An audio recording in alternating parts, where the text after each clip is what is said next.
Hey, everybody, and welcome back to another edition of the Rising Tide Leadership Podcast, Church Hub AI Edition. Church Hub is a platform that helps pastors lead smarter, not harder. I'm here with my good buddy, Mr. Rick Bullman. What's up, man? Hey, how's it going, Mo? Good. Hey, Rick, over the past several weeks, we've explored a ton of questions.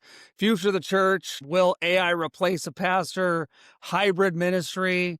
And so now we're wrapping up this mini series with a pretty important question, which is why innovation is biblical. So Mm, we're going to talk about creativity, adaptation, yes. technology in terms of threats, or does it help us? Innovation isn't rebellion. It's obedience when done the right way. Before we jump in, if you're watching on YouTube, make sure you like, subscribe, tell us in the comments what you want to hear about.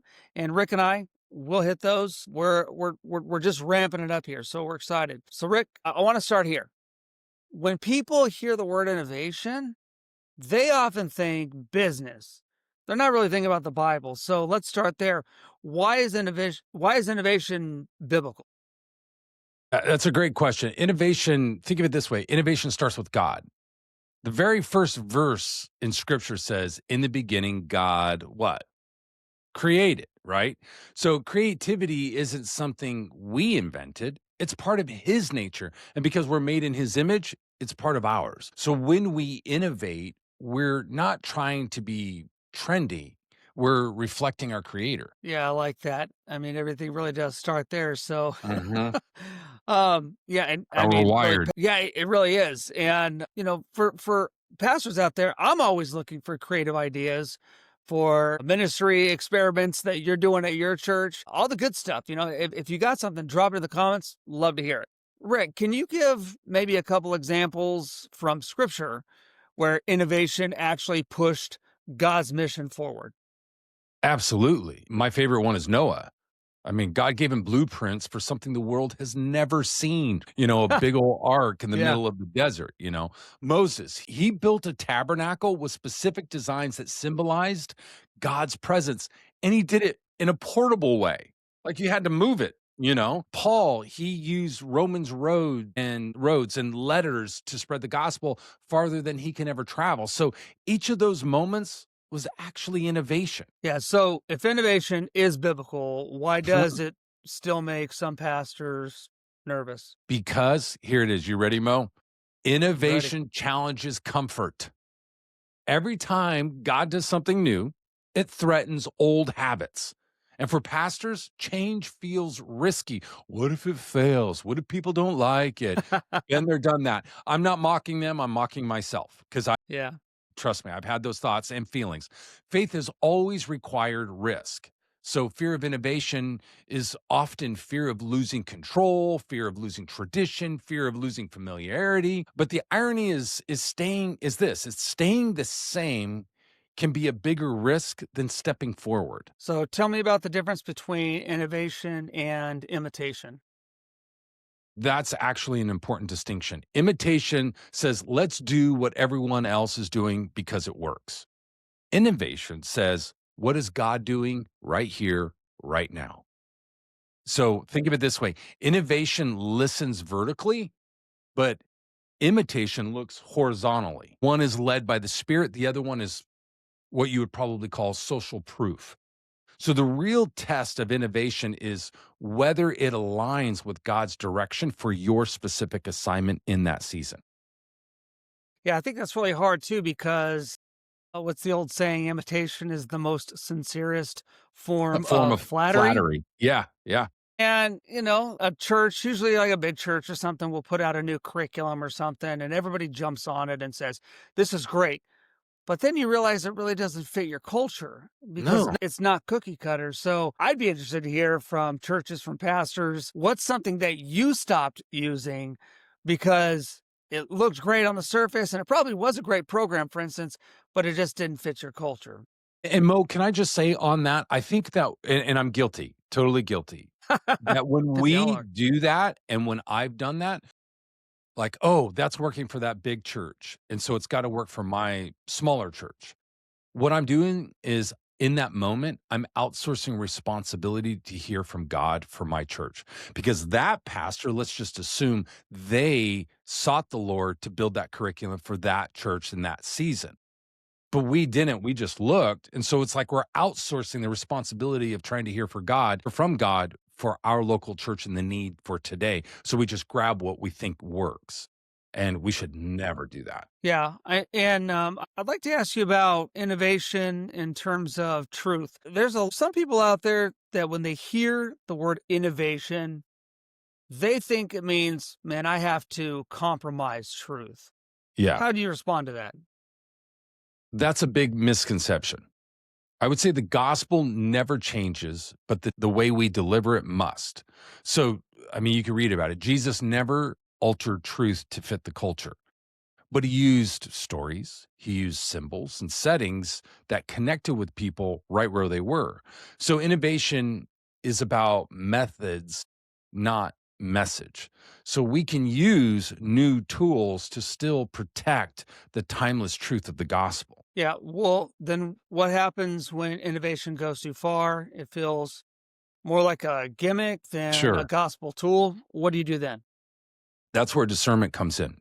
Innovation becomes dangerous when we chase novelty.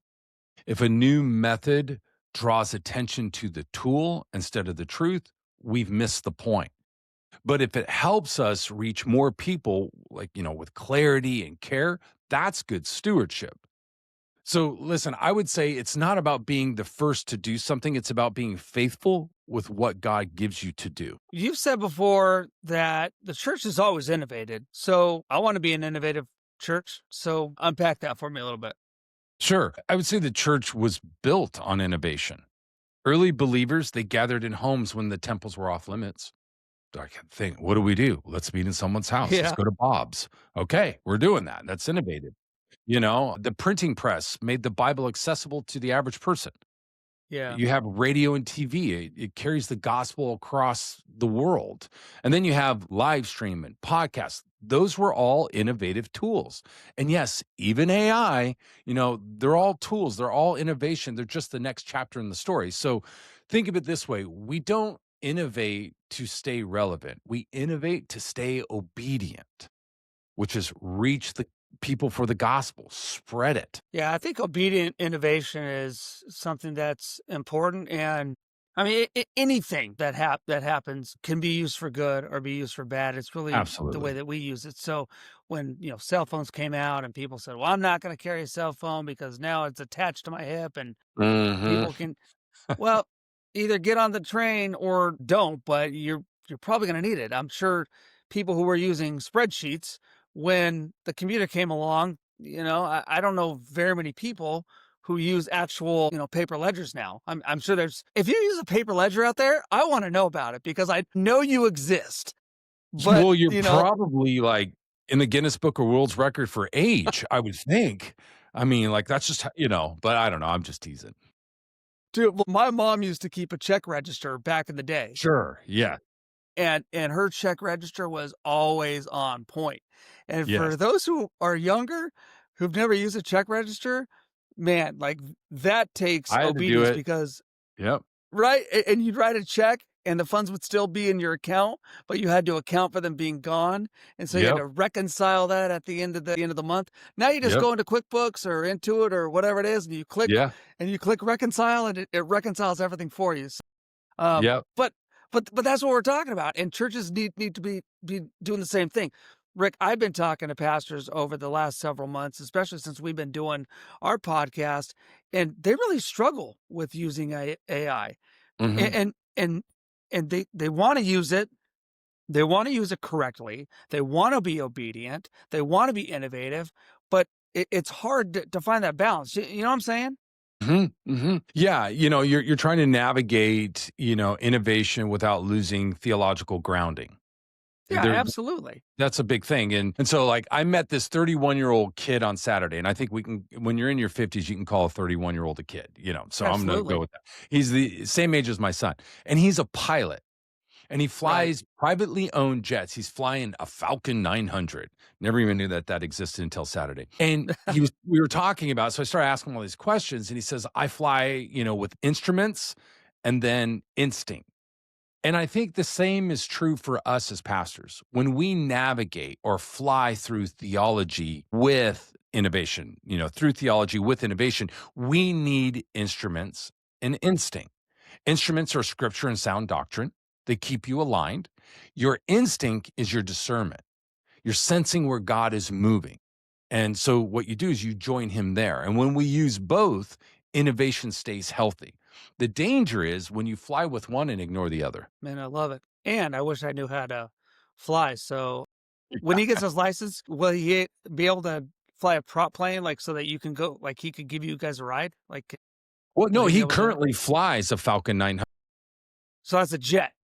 It's a jet, a Falcon. It's Okay. a 14 passenger jet that three multimillionaires all own, and all he does is fly them wherever they want to go. He's their private pilot. Yeah, yeah, that I was pretty impressed. So I got into the weeds with him on how he did Yeah. what he did and all that. So yeah, Yeah. I think the key lesson for me is I need a private pilot is what I'm hearing.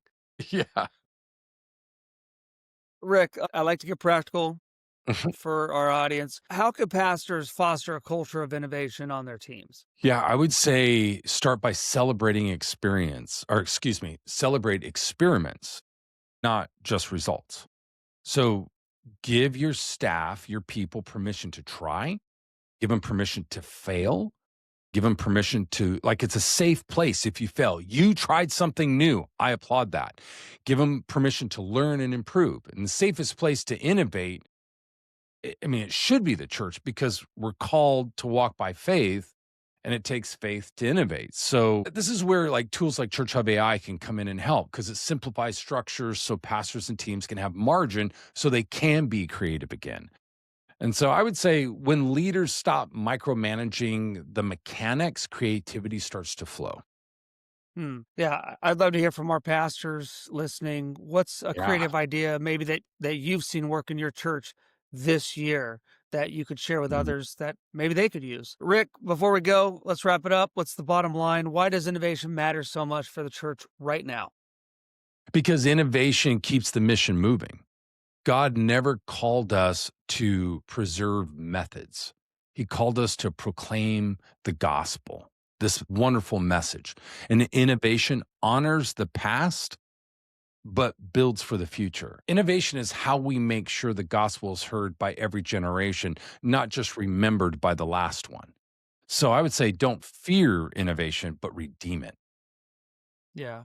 Well, hey, Rick, appreciate it. Yeah. Good stuff as always. For our audience, thanks for joining us for episode 3 of The Future of the Church. I'm here with Rising Tide Leadership and my good buddy Rick from Church Hub AI. Remember, innovation is not rebellion, it's obedience when it's guided by the Spirit. Yep. I hope I got that right, Rick. You So, did. okay, good. So, subscribe on YouTube. Don't miss what's coming next. And we're going to be hitting some more topics here as we talk about future of the church. So, join us next week, and we'll see you then. Rick, thanks a lot. Hey, have a good one, Mo. Thank you. All right.